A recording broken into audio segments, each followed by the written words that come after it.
Hello and welcome to Tim Farmer's Country Kitchen. Nikki will be up here in a minute. She's getting some dessert ready. But first up, it's finally getting cooler.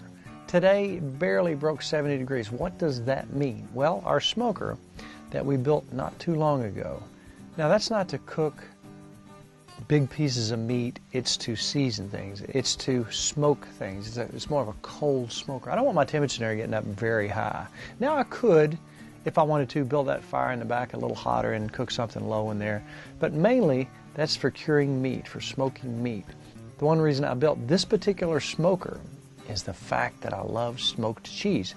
Now, you say, well, how can you smoke cheese? It's probably the simplest thing you'll ever try to do if you're smoking cheese. Now, the most important question is, what type of cheese do you want to smoke? You want a harder, firmer cheese.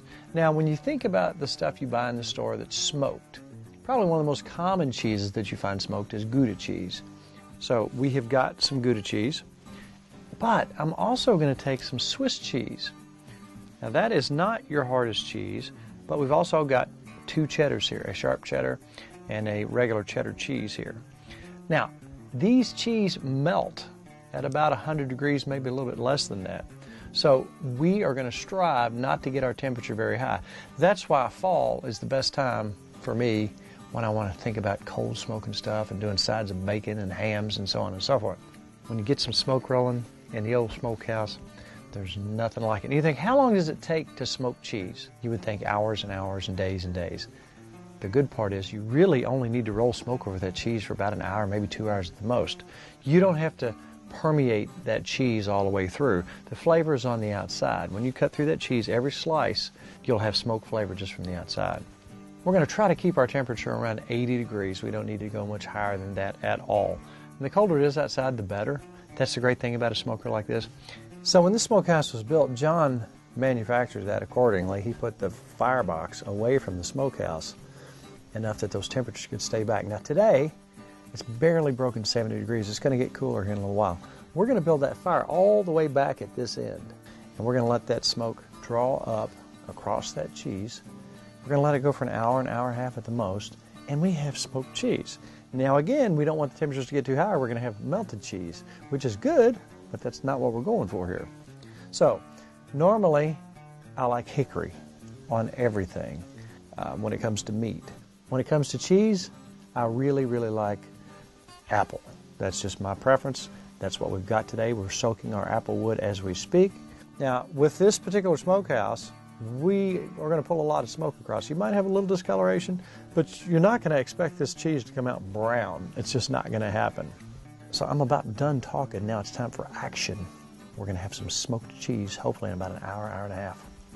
Now, I started with natural wood charcoal. Then I used the charcoal starters from Big Green Egg, which, by the way, we're going to have some Big Green Egg recipes coming up very shortly. And I didn't put very much charcoal in there because we don't have to burn this very long. And I'm all back on this end of it because we don't want a whole lot of temperature. We just want smoke.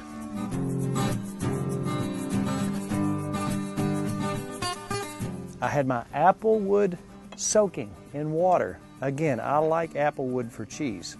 Once my charcoal started to burn down, I put my wet apple wood on there.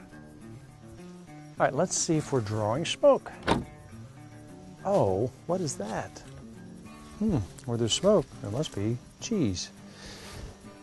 Our Gouda is first. All right, first our Gouda and our extra sharp cheddar, Vermont cheddar, and our Swiss. And again, we're only going to go for about an hour here. Now I'm pulling a lot of smoke, and I'm going to watch the temperature. And I don't want to go for over an hour here. All right, here we go. I actually wish it was a little chillier out. Colder the better. We're going to keep that around 85 degrees, 80 degrees if possible. Okay, as our apple wood is smoking away, we got a temperature of about a little over 80 degrees. Fall is in the air, thank goodness. Nikki's working on a surprise for us in here. But recently, she wanted to decorate the cabin. She always wants pumpkins. She always wants butternut squash, which we might have a recipe for tonight. But as she's getting things ready, Halloween's right around the corner. We got to go get some pumpkins. Where are we going to go? Happy Jack Pumpkin Farm in Franklin County, Kentucky, right around the corner. Got all kinds of great stuff. All right, we got 85 degrees. We got smoke. All right, let's come out in order. It's not melted. It's a good thing. Here's the extra sharp other cheddar and the Swiss. Now look, probably the Swiss absorbed a little more color than everything else. So look here. That's the finished product. Now let's talk about our firebox. It's right here. Now look at the length of the firebox. Then you have a chamber here. Then you have the base. Then you have the smokehouse itself. What I did to maintain the temperature that I wanted was build my fire right here. Now look how far that smoke has to travel. The heat can dissipate by the time it gets all the way over here and comes up. That looks perfect. Now there's only one thing left to do is take it inside, put it on a cutting board, chop a little piece off and see how it tastes.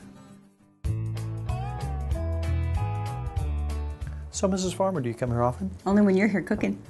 You know what? I'm going to let you be my independent taste tester. You did this? All right. Yeah. You know what? We love smoked cheese. We love cheese, period. But when you add a little smoky flavor to it, oh, let me tell you. Yummy. That smells good just pulling that off. Can I taste it? You want to cut? I'll tell you what, let's do this. Let's start. This is something that I really wanted to try. This is, that's smoked Swiss. Oh, wow. That's good. Mmm. Wow. That's one of our cool little Rada knives. That's the cheese slicer. All right, next, how about some What's this cheddar? Oh, yeah. That's a good snack. What's this one? This is extra sharp. Okay. They're all good. Ooh. You have a really good flavor. Wow. Oh. Ooh. Ooh. They're all pretty good. What's this one?